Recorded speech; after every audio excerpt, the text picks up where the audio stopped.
ನಮಸ್ಕಾರ.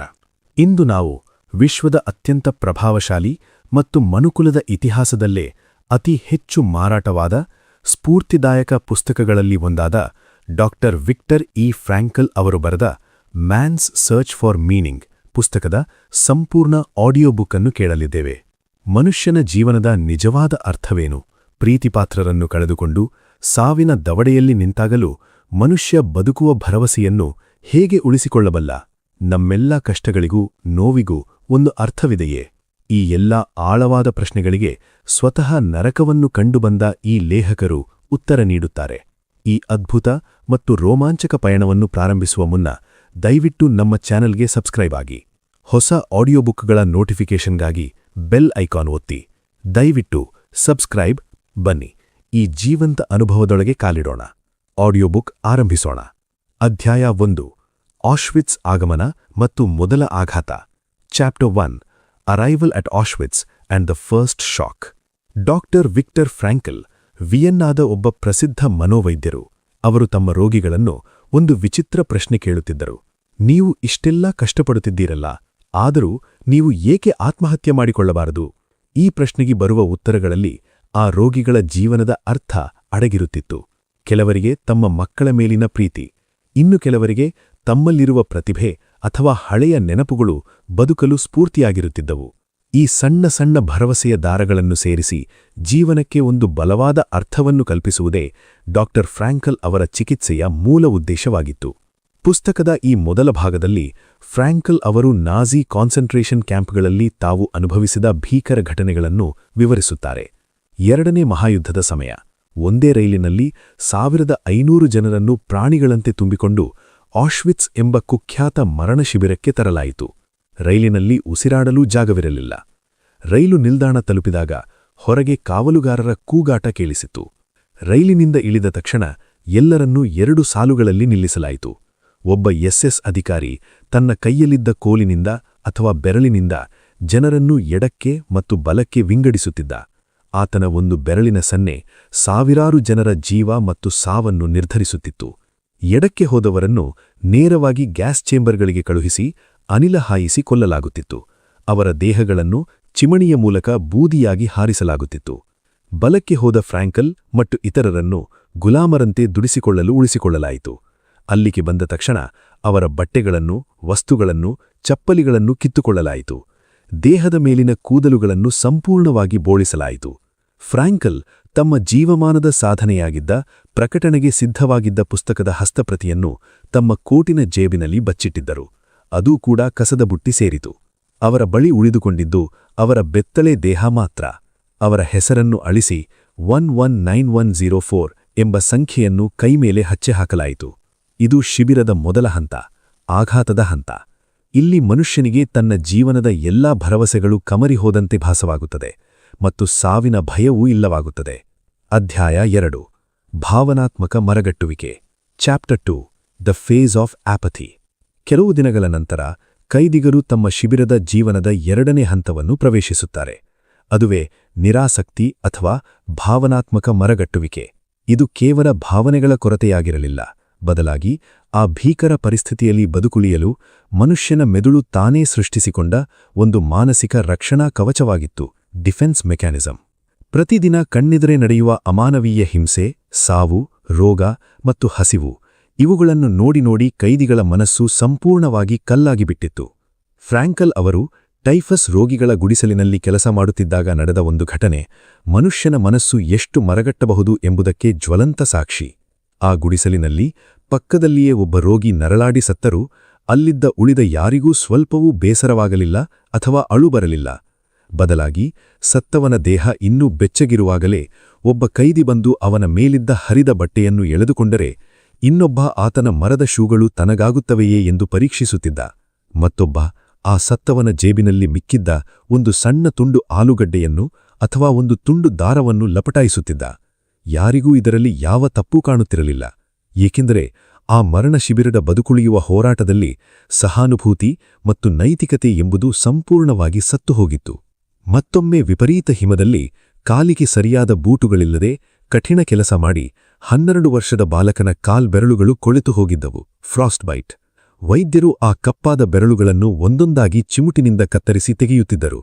ಇಂತಹ ಘೋರ ದೃಶ್ಯವನ್ನು ನೋಡಿದರೂ ಸುತ್ತಮುತ್ತಲಿದ್ದ ಕೈದಿಗಳ ಮನಸ್ಸಿನಲ್ಲಿ ಅಯ್ಯೋ ಪಾಪ ಎಂಬ ಒಂದು ಸಣ್ಣ ಭಾವನೆಯೂ ಮೂಡಲಿಲ್ಲ.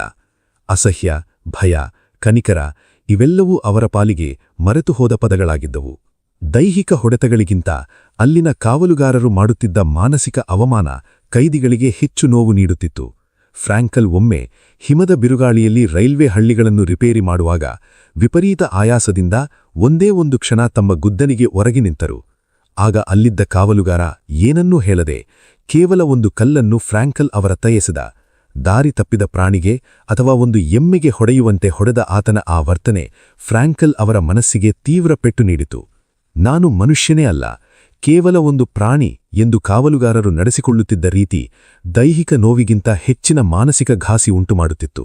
ಅಲ್ಲಿ ಮನುಷ್ಯನಿಗೆ ಅತಿ ದೊಡ್ಡ ಆಸೆಯೆಂದರೆ ಒಂದು ಸಣ್ಣ ತುಂಡು ಬ್ರೆಡ್ ಮತ್ತು ಸ್ವಲ್ಪ ಬೆಚ್ಚಗಿನ ನೀರು ಅಥವಾ ನೀರಾಗಿದ್ದ ಸೂಪು.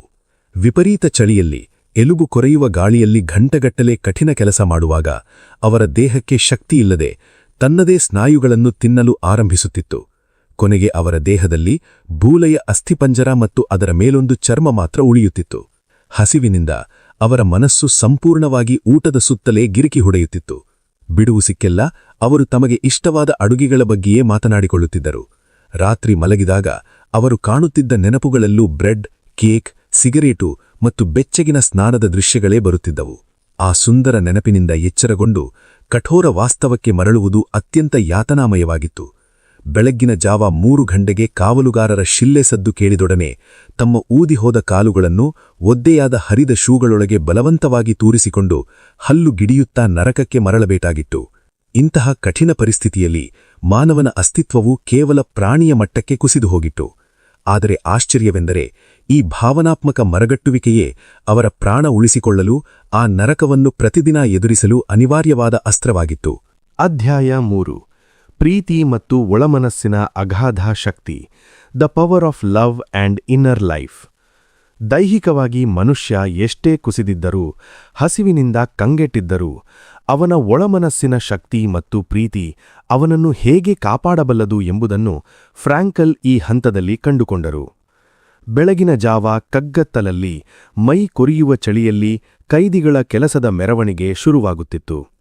ಕಾಲಿಗೆ ಸರಿಯಾದ ಬೂಟುಗಳಿಲ್ಲದೆ ರಕ್ತ ಹೆಪ್ಪುಗಟ್ಟುವಂತಹ ಹಿಮದ ಗುಂಡಿಗಳಲ್ಲಿ ದೊಡ್ಡ ಕಲ್ಲುಗಳ ಮೇಲೆ ಎಡವುತ್ತಾ ಅವರು ಮೈಲಿಗಟ್ಟಲೆ ಕೆಲಸಕ್ಕೆ ನಡೆದುಕೊಂಡು ಹೋಗಬೇಕಾಗಿತ್ತು.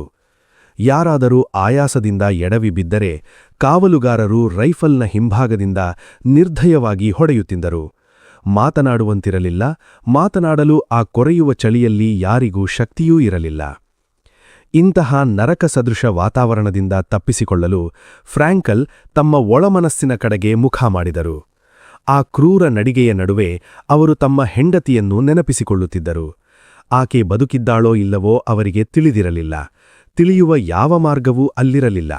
ಆದರೆ ಅವಳ ನೆನಪು, ಅವಳ ನಗುಮುಖ, ಅವಳ ಕಣ್ಣುಗಳಲ್ಲಿನ ಹೊಳಪು ಫ್ರಾಂಕಲ್ ಅವರಿಗೆ ಅದೆಷ್ಟು ಸ್ಪಷ್ಟವಾಗಿ ಕಾಣಿಸುತ್ತಿತ್ತೆಂದರೆ, ಉದಯಿಸುತ್ತಿರುವ ಸೂರ್ಯನಿಗಿಂತಲೂ ಅವಳ ಮುಖ ಪ್ರಕಾಶಮಾನವಾಗಿ ಅವರ ಕಣ್ಣಿಗೆ ಕಟ್ಟುತ್ತಿತ್ತು. ಮನಸ್ಸಿನಲ್ಲೇ ಅವರು ಆಕೆಯೊಡನೆ ಮಾತುಕತೆ ನಡೆಸುತ್ತಿದ್ದರು. ಅವರು ಪ್ರಶ್ನೆ ಕೇಳುತ್ತಿದ್ದರು, ಆಕೆ ಉತ್ತರಿಸುತ್ತಿದ್ದಳು. ಆಕೆ ಪ್ರಶ್ನಿಸುತ್ತಿದ್ದಳು, ಇವರು ಉತ್ತರಿಸುತ್ತಿದ್ದರು. ಆ ಭ್ರಮೆಯ ನಡುವೆ ಯಾವುದೋ ಕಾವಲುಗಾರನ ಚಾವಟಿಯ ಏಟು ಬಿದ್ದಾಗ ಕೆಲಕಾಲ ಎಚ್ಚರವಾಗುತ್ತಿತ್ತು. ಆದರೆ ಮತ್ತೆ ಅವರ ಮನಸ್ಸು ತಮ್ಮ ಹೆಂಡತಿಯ ಜಗತ್ತಿಗೆ ಮರಳುತ್ತಿತ್ತು. ಆಕೆ ಈಗ ಬದುಕಿದ್ದಾಳೆಯೋ ಅಥವಾ ಮೃತಪಟ್ಟಿದ್ದಾಳೆಯೋ ಎಂಬುದು ಫ್ರಾಂಕಲ್ ಅವರಿಗೆ ಆ ಕ್ಷಣದಲ್ಲಿ ಮುಖ್ಯವಾಗಿರಲಿಲ್ಲ. ಏಕೆಂದರೆ ಪ್ರೀತಿ ಎಂಬುದು ಭೌತಿಕ ಅಸ್ತಿತ್ವವನ್ನು ಮೀರಿದ ಒಂದು ಅದ್ಭುತ ಶಕ್ತಿ. ಆ ಕ್ಷಣದಲ್ಲಿ ಫ್ರಾಂಕಲ್ ಅವರ ಮನಸ್ಸಿನಲ್ಲಿ ಒಂದು ಮಹಾನ್ ಸತ್ಯದ ಸಾಕ್ಷಾತ್ಕಾರವಾಯಿತು. ಕವಿಗಳು, ತತ್ವಜ್ಞಾನಿಗಳು ಯುಗಯುಗಗಳಿಂದ ಹೇಳಿಕೊಂಡು ಬಂದಿದ್ದ ಆ ಸತ್ಯವನ್ನು ಅವರು ಆ ನರಕದಲ್ಲಿ ನಿಂತು ಅರಿತರು. ಪ್ರೀತಿಯೇ ಮನುಷ್ಯನ ಅಂತಿಮ ಮತ್ತು ಅತ್ಯುನ್ನತ ಗುರಿ. ಮನುಷ್ಯನ ಮುಕ್ತಿ ಇರುವುದು ಪ್ರೀತಿಯಲ್ಲಿ ಮತ್ತು ಪ್ರೀತಿಯ ಮೂಲಕವೇ ಎಂಬುದು. ಪ್ರಪಂಚದಲ್ಲಿ ತನ್ನದೆನ್ನುವ ಎಲ್ಲವನ್ನೂ ಕಳೆದುಕೊಂಡ, ದೈಹಿಕವಾಗಿ ಸಂಪೂರ್ಣ ಜರ್ಜರಿತನಾದ ವ್ಯಕ್ತಿಯೊಬ್ಬನು ಕೇವಲ ತನ್ನ ಪ್ರೀತಿಪಾತ್ರರ ನೆನಪಿನಿಂದಲೇ, ಅವರ ಮೇಲಿನ ಅಪ್ಪಟ ಪ್ರೀತಿಯಿಂದಲೇ ಅತ್ಯುನ್ನತ ಆನಂದವನ್ನು ಅನುಭವಿಸಬಲ್ಲ ಎಂಬುದು ಅವರಿಗೆ ಅರಿವಾಯಿತು. ಶಿಬಿರದ ಈ ಬರ್ಬರ ಜೀವನದಲ್ಲಿ ಕಳೆದು ಹೋಗದಿರಲು ಕೈದಿಗಳು ತಮ್ಮದೇ ಆದ ಒಂದು ಸುಂದರ ಒಳಜಗತ್ತನ್ನು ಸೃಷ್ಟಿಸಿಕೊಂಡಿದ್ದರು. ಅವರು ತಮ್ಮ ಗತಕಾಲದ ಸಣ್ಣ ಸಣ್ಣ ನೆನಪುಗಳತ್ತ ಜಾರುತ್ತಿದ್ದರು. ಬಸ್ಸಿನಲ್ಲಿ ಪ್ರಯಾಣಿಸಿದ್ದು, ಮನೆಗೆ ಬಂದು ಬೀಗ ತೆಗೆದದ್ದು, ಕೋಣೆಯ ಲೈಟ್ ಹಾಕಿದ್ದು, ಈ ಸಣ್ಣ ನೆನಪುಗಳು ಅವರ ಕಣ್ಣಲ್ಲಿ ನೀರು ತರಿಸುತ್ತಿದ್ದವು. ಒಳಮನಸ್ಸು ಶ್ರೀಮಂತವಾದಂತೆ ಪ್ರಕೃತಿಯ ಸೌಂದರ್ಯವನ್ನು ಆಸ್ವಾದಿಸುವ ಗುಣವು ಅವರಲ್ಲಿ ಹೆಚ್ಚಾಯಿತು. ಕತ್ತಲಲ್ಲಿ ಮುಳುಗಿದ್ದಾಗ ಗುಡಿಸಿಲಿನ ಹೊರಗೆ ಕಂಡ ಸೂರ್ಯೋದಯದ ಕೆಂಪು ಬಣ್ಣಗಳು, ಬವೇರಿಯಾದ ಕಾಡುಗಳ ಹಿಂದಿನಿಂದ ಬರುತ್ತಿದ್ದ ಆ ಬೆಳಕು ಅವರ ಮನಸ್ಸಿಗೆ ಅಪಾರವಾದ ಸಾಂತ್ವನ ನೀಡಿತು.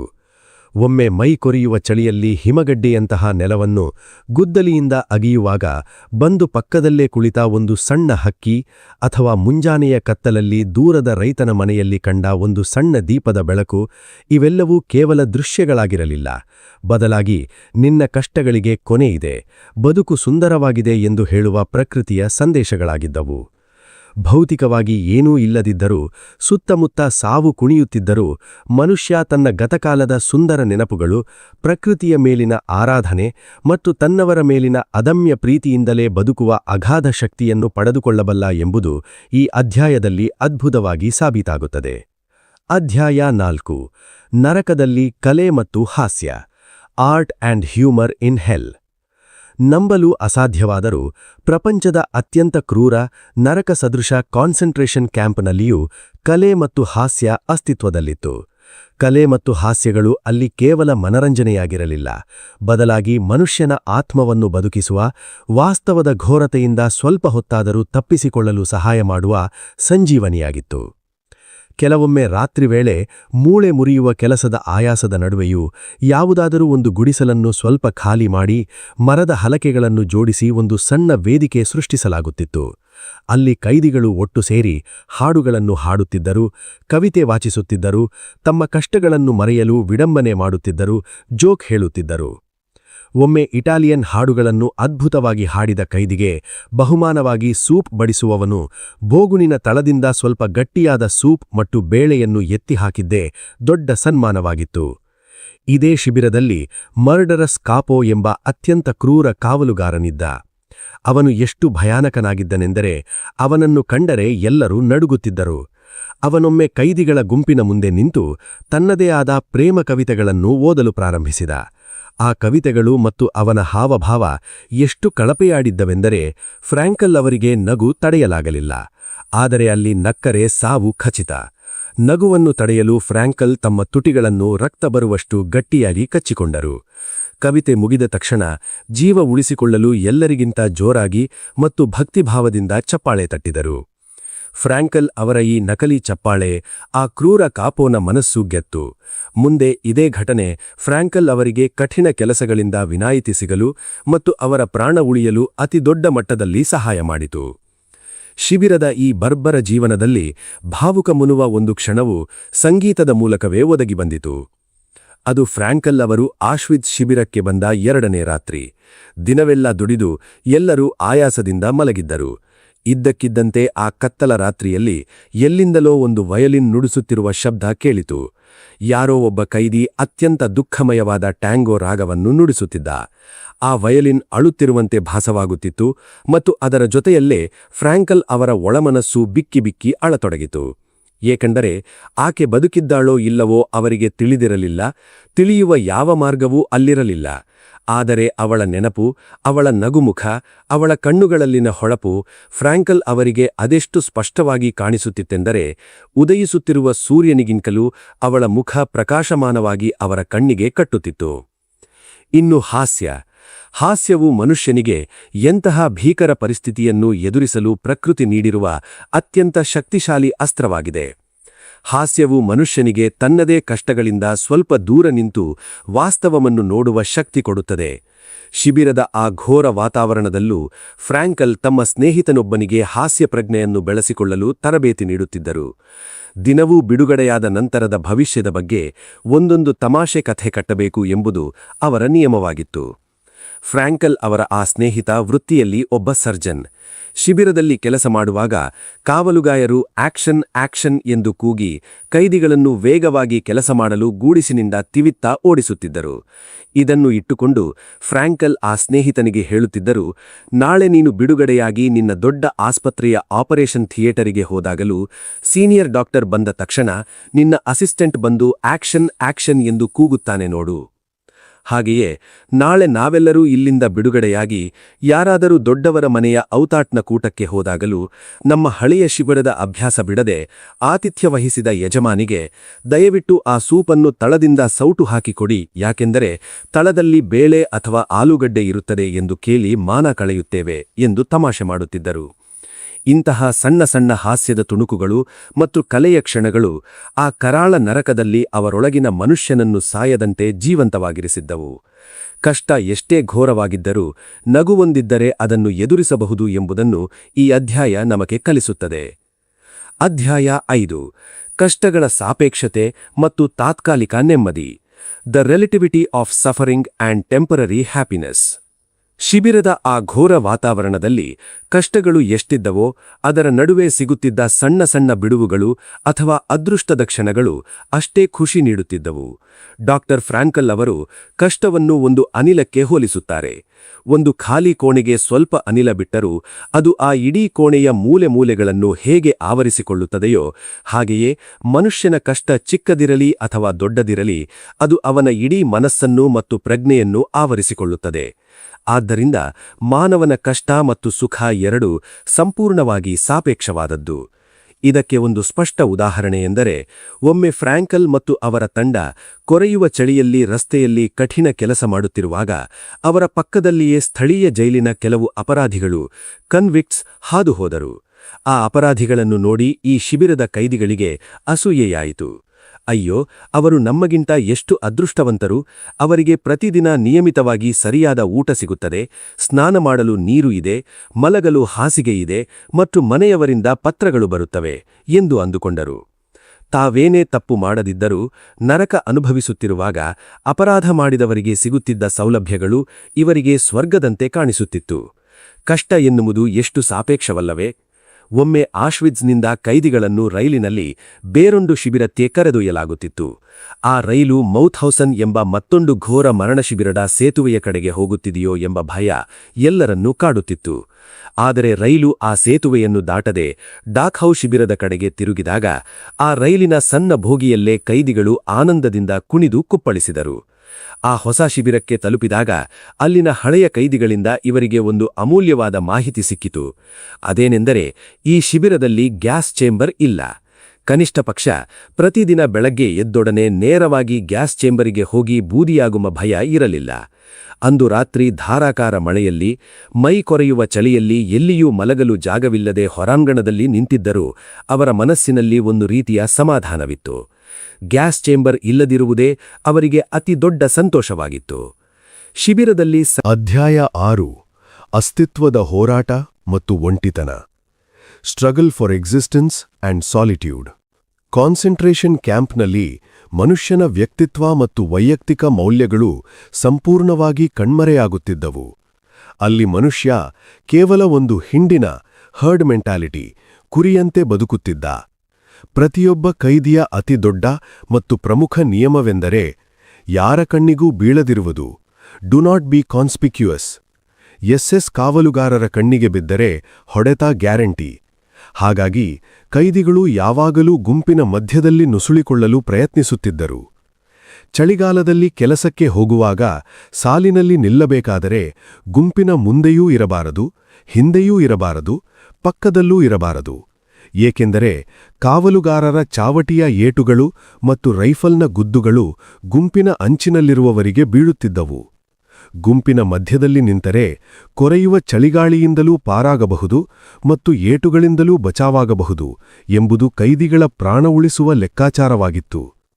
ತಾನು ಯಾರ ಗಮನವನ್ನೂ ಸೆಳೆಯದೆ ಕೇವಲ ಒಂದು ಸಂಖ್ಯೆಯಾಗಿ ಬದುಕುಳಿಯುವುದೇ ಅವರ ಏಕೈಕ ಗುರಿಯಾಗಿತ್ತು. ಜೀವಂತ ಮನುಷ್ಯನಿಗೆ ಅಲ್ಲಿ ಬೆಲೆ ಇರಲಿಲ್ಲ. ಕೇವಲ ಆತನ ತೋಳಿನ ಮೇಲಿದ್ದ ನಂಬರ್ಗೆ ಮಾತ್ರ ಬೆಲೆಯಿತ್ತು. ಸತ್ತ ಮೇಲೂ ಲೆಕ್ಕಕ್ಕೆ ಸಿಗುತ್ತಿದ್ದುದು ಆ ನಂಬರ್ ಮಾತ್ರ. ಆದರೆ ಈ ಗದ್ದಲದ ನೂಕುನುಗ್ಗಲಿನ ಮತ್ತು ನಿರಂತರ ಭಯದ ನಡುವೆಯೂ ಮನುಷ್ಯನಿಗೆ ಒಂಟಿತನದ ಏಕಾಂತದ ಅವಶ್ಯಕತೆ ತೀವ್ರವಾಗಿ ಕಾಡುತ್ತಿತ್ತು. ದಿನದ 24 ಗಂಟೆಯೂ ಸಾವಿರಾರು ಜನರ ಮಧ್ಯೆ ಕಾವಲುಗಾರರ ಕಣ್ಗಾವಲಿನಲ್ಲಿ ಇರುವುದು ಮನುಷ್ಯನಿಗೆ ಉಸಿರುಗಟ್ಟುವಂತೆ ಮಾಡುತ್ತಿತ್ತು. ತನಗಾಗಿ, ತನ್ನ ಆಲೋಚನೆಗಳಿಗಾಗಿ ಕೆಲವು ನಿಮಿಷಗಳ ಪ್ರೈವಸಿ ಸಿಕ್ಕರೆ ಸಾಕು ಎಂದು ಕೈದಿಗಳು ಹಂಬಲಿಸುತ್ತಿದ್ದರು. ಡಾಕ್ಟರ್ ಫ್ರಾಂಕಲ್ ಅವರು ರೆಸ್ಟ್ ಕ್ಯಾಂಪ್ ಒಂದರಲ್ಲಿ ಟೈಫಸ್ ರೋಗಿಗಳಿಗೆ ವೈದ್ಯನಾಗಿ ಕೆಲಸ ಮಾಡುತ್ತಿದ್ದಾಗ ಅವರಿಗೆ ಈ ಅಪರೂಪದ ಏಕಾಂತ ಒಲಿದು ಬಂತು.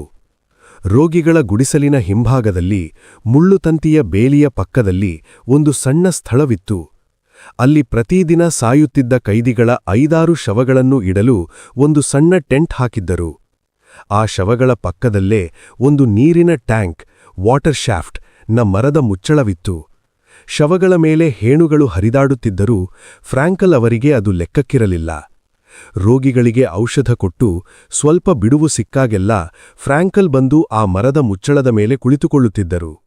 ಅಲ್ಲಿ ಕುಳಿತು ಮುಳ್ಳುತಂತಿಯ ಆಚೆಗಿದ್ದ ಬವೇರಿಯಾದ ಹಸಿರು ಬೆಟ್ಟಗಳನ್ನು, ನೀಲಿ ಬಣ್ಣದ ಆಗಸವನ್ನು, ಪ್ರಕೃತಿಯ ಸೌಂದರ್ಯವನ್ನು ನೋಡುತ್ತಾ ಧ್ಯಾನಿಸುತ್ತಿದ್ದರು. ತಮ್ಮ ಮನೆಯತ್ತ, ಹಿಂದಿನ ಸುಂದರ ನೆನಪುಗಳತ್ತ ಮನಸ್ಸನ್ನು ಹರಿಯಬಿಡುತ್ತಿದ್ದರು. ಕಾವಲುಗಾರರ ಹೆಜ್ಜೆಯ ಸದ್ದು ಅಥವಾ ರೋಗಿಗಳ ಕೂಗು ಕೇಳಿ ಎಚ್ಚರವಾಗುವವರೆಗೂ ಆ ಜಾಗ ಅವರಿಗೆ ಸ್ವರ್ಗದಂತಿತ್ತು. ಕಾವಲುಗಾರರ ಕಣ್ಣು ತಪ್ಪಿಸಿ ಸಿಗುತ್ತಿದ್ದ ಆ 5 ನಿಮಿಷಗಳ ಒಂಟಿತನ ಅವರಿಗೆ ತಮ್ಮನ್ನು ತಾವೇ ಅರಿಯಲು ಮತ್ತು ಮಾನಸಿಕ ಶಾಂತಿಯನ್ನು ಕಂಡುಕೊಳ್ಳಲು ಸಹಾಯ ಮಾಡುತ್ತಿತ್ತು. ಒಮ್ಮೆ ಇದೇ ನೀರಿನ ಟ್ಯಾಂಕ್ 3 ಕೈದಿಗಳ ಪ್ರಾಣ ಉಳಿಸಿತ್ತು. ಆ ದಿನ ಶಿಬಿರದಿಂದ ಕೈದಿಗಳನ್ನು ಲಾರಿಯಲ್ಲಿ ಬೇರೆಡೆಗೆ ಸಾಗಿಸಲಾಗುತ್ತಿತ್ತು. ಅವರು ಗ್ಯಾಸ್ ಚೇಂಬರ್ಗೆ ಕರೆದೊಯ್ಯಲಾಗುತ್ತಿದೆ ಎಂಬ ಭಯವಿತ್ತು. ಆ ಲಾರಿಯನ್ನು ಹತ್ತದಿರಲು 3 ಕೈದಿಗಳು ಆ ನೀರಿನ ಟ್ಯಾಂಕಿನ ಒಳಗೆ ಇಳಿದು ಅಡಗಿಕೊಂಡರು. ಆಗ ಫ್ರಾಂಕಲ್ ಬಹಳ ಶಾಂತವಾಗಿ, ಏನೂ ಅರಿಯದಂತೆ ಆ ಟ್ಯಾಂಕಿನ ಮುಚ್ಚಳದ ಮೇಲೆ ಕುಳಿತುಕೊಂಡು ಮಗುವಿನಂತೆ ಮುಳ್ಳುತಂತಿಗೆ ಸಣ್ಣ ಕಲ್ಲುಗಳನ್ನು ಎಸೆಯುತ್ತಾ ಆಟವಾಡುತ್ತಿರುವಂತೆ ನಟಿಸಿದರು. ಕಾವಲುಗಾರ ಅಲ್ಲಿಗೆ ಬಂದು ಫ್ರಾಂಕಲ್ ಅವರನ್ನು ಅನುಮಾನದಿಂದ ನೋಡಿ ಮುಂದೆ ಹೋದ. ಆತನ ಕಣ್ಣು ತಪ್ಪಿಸಿ ತಮ್ಮ ಪ್ರಾಣವನ್ನೂ ಪಣಕ್ಕಿಟ್ಟು ಫ್ರಾಂಕಲ್ ಆ 3 ಜೀವ ಉಳಿಸಿದ್ದರು. ಇಷ್ಟೆಲ್ಲ ಯಾತನೆಗಳ ನಡುವೆಯೂ ಮನುಷ್ಯನಿಗೆ ಸ್ವಲ್ಪ ಏಕಾಂತ ಸಿಕ್ಕರೆ ಅದು ಅವನ ಆತ್ಮವನ್ನು ಹೇಗೆ ಪುನಶ್ಚೈತನಗೊಳಿಸುತ್ತದೆ ಮತ್ತು ಕಳೆದುಹೋದ ಮನುಷ್ಯತ್ವವನ್ನು ಹೇಗೆ ಮರಳಿ ತರುತ್ತದೆ ಎಂಬುದನ್ನು ಈ ಅಧ್ಯಾಯ ನಮಗೆ ಮನದಟ್ಟು ಮಾಡುತ್ತದೆ. ಅಧ್ಯಾಯ 7: ವಿಧಿ ಮತ್ತು ನಿರ್ಧಾರಗಳು. ಕಾನ್ಸಂಟ್ರೇಷನ್ ಕ್ಯಾಂಪ್ನಲ್ಲಿದ್ದ ಕೈದಿಗಳಿಗೆ ತಮ್ಮ ಭವಿಷ್ಯದ ಬಗ್ಗೆ ಯಾವುದೇ ಸ್ಪಷ್ಟತೆ ಇರಲಿಲ್ಲ. ಮುಂದಿನ ಗಳಿಗೆ ಏನಾಗುತ್ತದೆ, ನಾಳೆ ನಾವು ಬದುಕಿರುತ್ತೇವೋ ಇಲ್ಲವೋ ಎಂಬುದು ಯಾರಿಗೂ ತಿಳಿದಿರಲಿಲ್ಲ. ಆದ್ದರಿಂದ ಅವರು ವಿಧಿಯ ಮೇಲೆ ಎಲ್ಲವನ್ನೂ ಬಿಟ್ಟುಬಿಡುವ ಅತಿಯಾದ ವಿಧಿನಿಷ್ಠೆಯನ್ನು ಬೆಳೆಸಿಕೊಂಡಿದ್ದರು. ಶಿಬಿರದಲ್ಲಿ ನಿರ್ಧಾರ ತೆಗೆದುಕೊಳ್ಳುವುದು ಎಂದರೆ ಜೀವದ ಜೊತೆ ಚೆಲ್ಲಾಟವಾಡಿದಂತೆ. ತಾವೇ ಸ್ವತಃ ಒಂದು ನಿರ್ಧಾರ ತೆಗೆದುಕೊಂಡು ಅದರಿಂದ ಪ್ರಾಣಕ್ಕೆ ಕುತ್ತು ಬಂದಲೇ ಏನು ಮಾಡುವುದು ಎಂಬ ಭಯ ಅವರನ್ನು ಸದಾ ಕಾಡುತ್ತಿತ್ತು. ಈ ಮನಸ್ಥಿತಿಯನ್ನು ವಿವರಿಸಲು ಫ್ರಾಂಕಲ್ ಅವರು ಟೆಹರಾನ್ನಲ್ಲಿ ಸಾವು ಎಂಬ ಪ್ರಸಿದ್ಧ ಕಥೆಯನ್ನು ನೆನಪಿಸಿಕೊಳ್ಳುತ್ತಾರೆ. ಒಮ್ಮೆ ಒಬ್ಬ ಶ್ರೀಮಂತನ ಸೇವಕ ಓಡಿಬಂದು, ಯಜಮಾನರೇ, ಈಗ ತಾನೇ ತೋಟದಲ್ಲಿ ನನಗೆ ಸಾವು ಎದುರಾಯಿತು. ಅದು ನನ್ನನ್ನು ನೋಡಿ ಹೆದರಿಸಿತು. ದಯವಿಟ್ಟು ನಿಮ್ಮ ಅತ್ಯಂತ ವೇಗದ ಕುದುರೆಯನ್ನು ಕೊಡಿ. ನಾನು ಈಗಲೇ ಓಡಿ ಹೋಗಿ ರಾತ್ರಿಯೊಳಗೆ ಟೆಹರಾನ್ ನಗರವನ್ನು ಸೇರಿಕೊಳ್ಳುತ್ತೇನೆ ಎಂದು ಬೇಡಿಕೊಂಡ. ಯಜಮಾನ ಕುದುರೆ ಕೊಟ್ಟ. ಸೇವಕ ಟೆಹರಾನ್ ಕಡೆಗೆ ಪರಾರಿಯಾದ. ನಂತರ ಯಜಮಾನ ತೋಟಕ್ಕೆ ಹೋದಾಗ ಅಲ್ಲಿ ಸಾವು ನಿಂತಿತ್ತು. ಯಜಮಾನ ಕೋಪದಿಂದ, ಏಕೆ ನನ್ನ ಸೇವಕನನ್ನು ಹೆದರಿಸಿದೆ ಎಂದು ಕೇಳಿದ. ಅದಕ್ಕೆ ಸಾವು ಉತ್ತರಿಸಿತು, ನಾನು ಅವನನ್ನು ಹೆದರಿಸಿಲ್ಲ ಯಜಮಾನರೇ, ಆಶ್ಚರ್ಯಪಟ್ಟೆ ಅಷ್ಟೇ. ಏಕೆಂದರೆ ಇಂದು ರಾತ್ರಿ ನಾನು ಅವನನ್ನು ಟೆಹರಾನ್ನಲ್ಲಿ ಭೇಟಿಯಾಗಬೇಕಿತ್ತು. ಆದರೆ ಅವನು ಇನ್ನೂ ಇಲ್ಲಿಯೇ ಇದ್ದಾನಲ್ಲ ಎಂದು ಆಶ್ಚರ್ಯವಾಯಿತು. ಕೈದಿಗಳ ಮನಸ್ಥಿತಿಯೂ ಇದೇ ರೀತಿಯಿತ್ತು. ತಪ್ಪಿಸಿಕೊಳ್ಳಲು ಹೋಗಿ ಸಾವು ಕಾದಿರುವ ಕಡೆಗೆ ನಾವೇ ನಡೆದುಕೊಂಡು ಹೋದರೆ ಏನು ಎಂಬ ಭಯ ಅವರನ್ನು ಯಾವುದೇ ನಿರ್ಧಾರ ತೆಗೆದುಕೊಳ್ಳಂತೆ ತಡೆಯುತ್ತಿತ್ತು. ಆದರೆ ಒಮ್ಮೆ ಫ್ರಾಂಕಲ್ ಅವರಿಗೆ ನಿಜವಾಗಲೂ ಶಿಬಿರದಿಂದ ತಪ್ಪಿಸಿಕೊಳ್ಳುವ ಅವಕಾಶ ಒದದು ಬಂತು.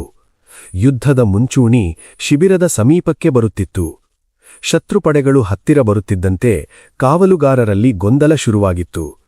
ಫ್ರಾಂಕಲ್ ತಮ್ಮ ಸಹೋದ್ಯೋಗಿಯೊಬ್ಬನ ಜೊತೆ ಸೇರಿ ತಪ್ಪಿಸಿಕೊಳ್ಳಲು ರಹಸ್ಯ ಯೋಜನೆ ರೂಪಿಸಿದರು. ಇಬ್ಬರೂ ಸೇರಿ ಒಂದು ಹಳೆಯ ಚೀಲ, ರಕ್ಸಾಕ್, ಸ್ವಲ್ಪ ಕೊಳೆತ ಆಲೂಗಡ್ಡೆಗಳು ಮತ್ತು ಬೇರೊಂದು ಬಟ್ಟೆಯನ್ನು ಬಹಳ ಕಷ್ಟಪಟ್ಟು ಗುಟ್ಟಾಗಿ ಹೊಂದಿಸಿಕೊಂಡಿದ್ದರು. ಶಿಬಿರದ ಹಿಂಭಾಗದಿಂದ ಕಾವಲುಗಾರರ ಕಣ್ಣು ತಪ್ಪಿಸಿ ಓಡಿ ಹೋಗುವುದು ಅವರ ಯೋಜನೆಯಾಗಿತ್ತು.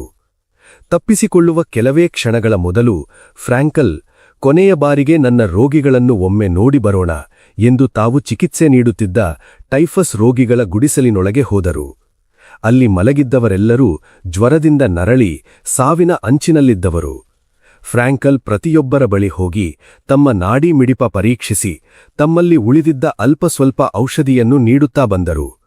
ಕೊನೆಗೆ ತಮ್ಮದೇ ದೇಶದ, ತಾವೇ ವಿಶೇಷವಾಗಿ ಕಾಳಜಿ ವಹಿಸಿ ಚಿಕಿತ್ಸೆ ನೀಡುತ್ತಿದ್ದ ರೋಗಿಯೊಬ್ಬನ ಬಳಿ ಬಂದರು.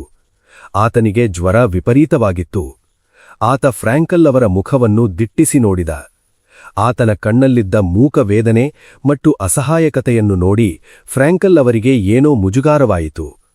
ತಮ್ಮ ಯೋಜನೆಯನ್ನು ಗುಟ್ಟಾಗಿಡಬೇಕಿದ್ದರೂ ಆತನ ಕಣ್ಣುಗಳು ಫ್ರಾಂಕಲ್ ಅವರ ಮನಸ್ಸನ್ನು ಓದಿದಂತಿತ್ತು.